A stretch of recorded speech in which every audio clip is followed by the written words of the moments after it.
Good afternoon. I'm Lindsay Lloyd. I'm the Bradford and Freeman Director of Human Freedom at the George W. Bush Institute. Today, we're really pleased to be talking with David Kramer, a member of the Human Freedom Advisory Council at the Bush Institute. David is currently Senior Fellow for Human Rights and Diplomacy at the Stephen J. Green School of International and Public Affairs at Florida International University.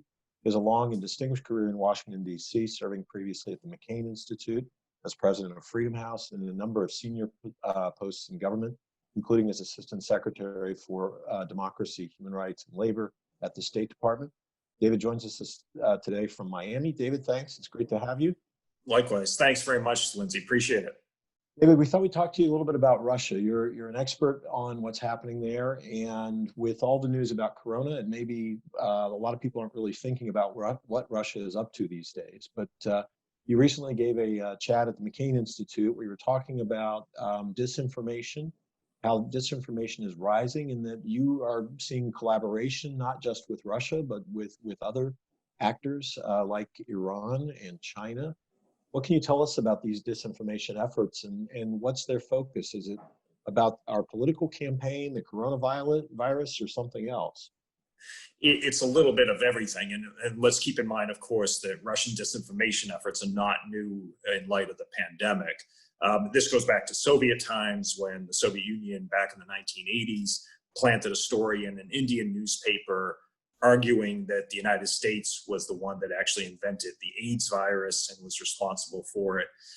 It continued in the Putin period especially. It sort of died down after the collapse of the Soviet Union. Under Yeltsin, we didn't see a great deal of it. But Putin, up through the KGB, is someone who is familiar with disinformation efforts, and we have seen the Kremlin ramp this up, particularly ahead of the 2016 US presidential election, but also involving other elections throughout Europe and elsewhere, and including the Brexit referendum, a referendum in the Netherlands involving the EU's relationship with Ukraine. So this is not a new thing. And we see this playing out in the pandemic, where Russian disinformation tries to tell Lithuanian audiences and others that it was a US soldier that brought the virus to their country. We see this in propaganda efforts with Russian shipments of assistance to countries like Italy and Serbia. And of course, Russia had a field day with the shipment, a plane load of equipment that came to the United States last month. And we do see Russia and China collaborating much more closely on disinformation. And the Chinese have become much more aggressive. In the past, the Chinese had been letting the Russians sort of take the front stage and being more aggressive. The Chinese have become much more aggressive during the pandemic, in part to deflect attention from their being the source of the virus. And together, I think it does pose a serious challenge for us in trying to set the record straight, trying to disabuse people of this disinformation.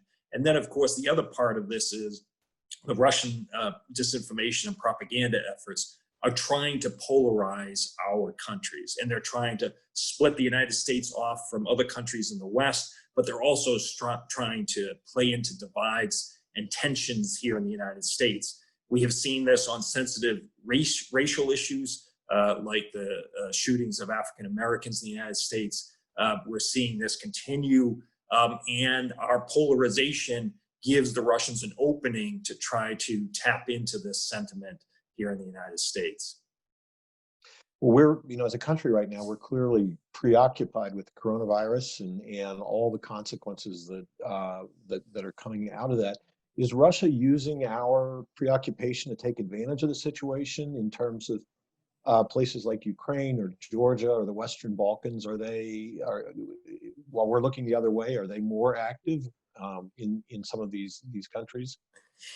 Again, this Russian activity in these places is not new, but we're not seeing a let up in light of the pandemic, which we should point out has really exploded in Russia. Russia is now, depending on the statistics, on a certain day, the third or fourth country with the greatest number of infection cases in the world. There's a growing death rate there. It is spreading throughout the country. It's actually causing some problems in its relationship with China, because there have been Chinese who have been in the far eastern part of Russia who are coming back to China and winding up with cases of infection. So it is a huge problem in Russia. And in fact, those shipments of assistance that Putin ordered to Italy and the United States and elsewhere may come back and backfire on him, because there is criticism that Russia itself is experiencing severe shortages in certain places outside of the capital city and elsewhere, and that Russia really was in no position to be sending much needed medical equipment to other countries. We do see Russia continuing its aggression in Ukraine, concern in Ukraine that Ukraine, while also dealing with the pandemic, may not be in as good a position to defend itself against a growing Russian military movement in the Donbass region, the eastern part of Ukraine. We see efforts in Crimea where Russians are trying to conscript Crimean citizens who should still be recognized as Ukrainian citizens, not Russian citizens, that there's a continued pressure in Crimea. We see the demarcation line that was reached in 2008 after Russia invaded Georgia. We see that demarcation line being moved closer and further into Georgian-controlled territory. This is particularly in the South Ossetian part of Georgia, which Russia recognized as independent in 2008, along with Abkhazia. No other country of any consequence has done so. We see Russian military activity continue in Syria, with Russia, along with Assad forces, continuing to engage in indiscriminate bombings and what some would describe as war crimes. We see Russian activity in Libya, where Russia is trying to play an outsized role there. We see Russian activity on the African continent, particularly through use of the Wagner Group, which is a mercenary outfit controlled by a close friend of Mr. Putin's, Yevgeny Prigozhin, who we should remember was indicted by the United States for his role in interfering in the 2016 election. And we see it in our hemisphere, particularly in Venezuela, where Russian support for Nicolas Maduro has been rather important in propping him up against pressure coming from the United States and from other countries in the region. So we're not seeing any let up coming from the Kremlin in its nefarious activities. If anything, it may view this as an opportunity both to deflect attention of its domestic audience from the problems at home, also feeling that there won't be any consequences and that the United States and others are preoccupied dealing with the pandemic. Do you have any insights into how Russians are perceiving their leadership these days? How the average Russian thinks the government is doing? Or is that just too difficult to tell? It is difficult to tell in an environment like Russia, where conducting accurate surveys is very challenging. Even with the Soviet legacy, where Russians tend to be suspicious about strangers either knocking on their door or calling them on their phone to ask them their opinions of Mr. Putin and others, it's difficult to get a good gauge. That said, there are surveys done, particularly by the Levada Center, which is the most respected outfit doing such polls in Russia, that show that Mr. Putin's numbers are dropping even below the levels where they were in 2013, just months before he decided to go into Crimea, the peninsula part of Ukraine, that show that there isn't much trust in what the government is saying about the pandemic, that show that his approval numbers are down. And so the polling situation, if Mr. Putin is receiving these numbers, if he's being told what the Levada surveys are showing, he can't be very happy with those. They're still relatively high compared to Western standards, but Mr. Putin has not gotten a very significant bump in terms of a rallying around the leader. That said, there have been some poll numbers that show a slight uptick in support for his effort to remove term limits for him. There was a survey done again by Levada in March that showed a 48-47 split, 48 in favor of removing these term limits, 47 opposed. That 48 has ticked up to about 52%, particularly among those likely to vote. So while Putin's that trust numbers and approval numbers are going down. We see a slight uptick among Russians who support his efforts to remove constitutional limits on his ability to stay in power, possibly until 2036. So some slightly conflicting signals as a result of these polls. But I think it also reflects that some Russians in a time of crisis may fear sticking with the leader who's there is better than rolling the dice and taking a shot with some new leader. But in general, I would say that Mr. Putin's handling of this crisis has not instilled a great deal of confidence among Russians. He has had to postpone this nationwide vote that was scheduled for April 22nd that would have been the final step in removing these constitutional limits on his ability to stay in power for more than 2 terms. He had to cancel May 9th, World War II 70th anniversary, 75th anniversary celebrations because of the pandemic. And he hasn't been terribly visible, particularly in the early stages of this, delegating a lot of responsibility to local officials, and in particular to the mayor of Moscow, Sergei Sobyanin, who has taken a higher profile role in this. Interesting. We've seen a collapse in the global price of oil over the last couple of months. Obviously, demand has gone down because of the health crisis, but there are other factors going into this as well. Can you talk a little bit about Vladimir Putin's role in all of this and what his goal was, and has he succeeded or failed? Well, he and Saudi Arabia have been in cahoots on this to some extent. And I think what Putin has wanted to do is to drive down the price of oil in the hope that that would hurt the U.S. energy industry. He views U.S. energy independence as a threat to Russia's dependence on oil and gas exports for a significant chunk of its revenue. And we see the United States actually stepping up exports of shale gas and liquefied natural gas to Europe, the continent that Mr. Putin views as very valuable to his energy policy. And so he has wanted to do some damage to the U.S. energy industry, to the U.S. shale industry. And his thinking was that if we drive the price of oil down to significant levels, that will hurt U.S. ability to produce energy through shale. The problem with this is that because Russia is so dependent on energy exports for revenue, about 1/3 of its revenue comes from oil and gas exports, not just to Europe, but especially to Europe. Because of Russia's dependence on this, this is hurting Russia's economy at the exact same time when Russia is suffering economic consequences from the pandemic.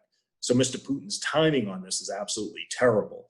And he, as I said, he has been in cahoots with the Saudis. Of course, President Trump tried to intervene to raise the price of oil, talking with both the Saudi leaders and Mr. Putin about this. It doesn't seem to have had much impact. I mean, if I simply base it on the price of gas here in Miami, it's still incredibly low.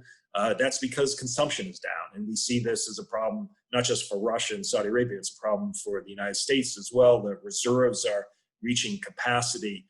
So Mr. Putin's timing in trying to play games by artificially driving down the price of oil could well backfire on him. Russia, to be clear, has sizable reserves, some $550, $580 billion in foreign currency reserves and gold. The question is Mr. Putin going to need to tap into that as a kind of rainy day fund to deal with the effects of the pandemic? And will he be able to replenish it? It will be harder to replenish in light of the low cost of a price of a barrel of oil. But I think many Russians are wondering, well, if you're not going to tap into that reserve fund for what the crisis we're facing right now, what is it for? When would you use it if not now? So he's got a lot of problems on his hands. The pandemic causing economic problems, the drop in the price of oil causing economic problems for Mr. Putin. He thought he could screw the United States, frankly, to be a bit crude about it, no pun intended. And he may be paying a price bigger than we will in this whole thing. You mentioned that Putin perceives our domestic energy industry as a threat to Russia and to himself. Do you think Russia poses a threat to the United States? And if so, in what ways? I do. I know there's a lot of attention focused these days on China, and China, I think, is certainly a major competitor, if not a threat to us on certain levels. So I don't want to minimize the problems that China poses. But I do think that Russia has been put to the side as a result of the focus on the pandemic and the response to China. But Russia remains a serious threat. Russia is looking at our election in November as an opportunity to cause problems, again, to sow dissension. Not clear whether they're picking one candidate over another. The intelligence community concluded in 2016 that Russia's goal was to sow dissension and contribute to polarization, to hurt the candidacy of Hillary Clinton, to help the candidacy of Donald Trump. Not clear if we'll see a repeat of that kind of triple effort on the part of Russia this year. But I think Mr. Putin certainly looks at a polarized society as an opening for him to try to exploit, and we need to be very vigilant about that. Russia, obviously, with along with the United States, the largest nuclear weapons arsenal in the world, always has to be taken seriously on a military level, even if on a conventional perspective, Russia is not the kind of threat that we might see. Although, of course, if you ask Ukrainians and Georgians, they would certainly say Russia poses an existential threat. And so I think when we look at Russia's ability to stir up problems in its region, it is a major threat. When we look at Russia's ability to challenge and create dissension in Europe, when we look at what Mr. Putin is trying to do with President Erdogan in Turkey, trying to pull the NATO country with the second largest military in the alliance away from NATO, away from Europe, away from the United States, and closer to Russia. It may not work in the end of the day, but I think that's what Mr. Putin has in mind when he extends this hand to President Erdogan of Turkey.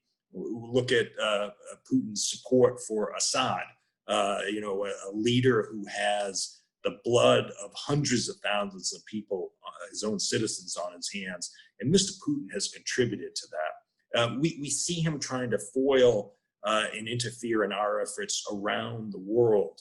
And we also see Russia planes buzzing NATO territory, buzzing NATO aircraft, including U.S. aircraft and U.S. ships. So there is also the risk that one of these bold moves on the part of Russian military personnel could lead to some major incident. So yes, I do consider Russia a threat, even an existential threat to the United States. I think it's a mistake to solely focus on China. I think, unfortunately, it stretches our ability, but we have to focus on both as a threat. At the same time, there are some areas where we could work together if we can find some common ground. Well, that was going to be my last question to you. Where are there areas where you see where we can have a cooperative or productive relationship with Putin's Russia? I think the biggest, if we think about where we are now, we're 6 months out from an election here. It's unlikely anything significant would get done, with one possible exception. And that is, there is a need to review the New START arms control agreement that was signed under President Obama, and that expires next February. So I do think that should be renewed. I do think that should be extended. President Trump has thrown a monkey wrench into the works by insisting that China become a party to this agreement and to any future arms control agreements. The Chinese have made it clear that they are not interested in participating in this. So I think that could become a poison pill, if you will, in any efforts to try to renew the New START agreement. But I do think arms control is the area where we should be working together, given the size of both countries' nuclear arsenals. If there's a possibility of working together on the pandemic to pursue a vaccine, that would obviously be to the benefit of everyone. The same would apply to China, for that matter, despite the serious problems we have with China over the whole pandemic issue. Counterterrorism is certainly an issue where we and Russia should work together, though we have to understand that we have a different definition of what a terrorist is, oftentimes, from what the Russians perceive as terrorists. and how we handle them can often be different as well. The climate is an issue where possibly we could find some agreement. The Arctic is becoming an issue, more of competition than cooperation, it seems, between the United States and Russia. So I'm not sure that that will bear much fruit. But again, I think given where we are in our political schedule and our calendar, it's unlikely that I think we'll see much in the way of any progress on any agreements or anything like that beyond possibly the arms control agreement. It's an election year. The President Trump, does not have the unilateral ability to lift sanctions, even if he was so inclined. Congress passed legislation in 2017 requiring that he get congressional approval to do so before he might act to lift any executive orders. So even on an issue that is of such importance to Mr. Putin, the lifting of sanctions, the president's hands are largely tied. So we have seen continuation of imposition of sanctions, not very aggressively, but the sanctions have stayed in place after initial fears that the administration would try to lift them. So the relationship, I don't think, has panned out quite the way Mr. Putin had hoped early on, perhaps. But it will be interesting to see. They have been talking. President Trump and President Putin have talked quite a bit over the past month or so on the phone. I think it would be difficult to imagine the two of them getting together before our November election. But the two sides do have some issues in which they can talk. But we should also keep in mind, sorry to go on, but there are several Americans being detained in Russia who should be released. They're being detained on totally spurious charges. And the ambassador, John Sullivan, has been pushing for their release. That makes it difficult to work together, particularly given the Trump administration's emphasis on trying to get Americans freed from detention in other countries. This has been an issue that should be on the agenda when the president talks with President Putin, and hopefully some of those cases can get resolved. Okay. David Kramer, thank you very much for your time and for your insights. We appreciate it. Thanks very much for having me. Appreciate it.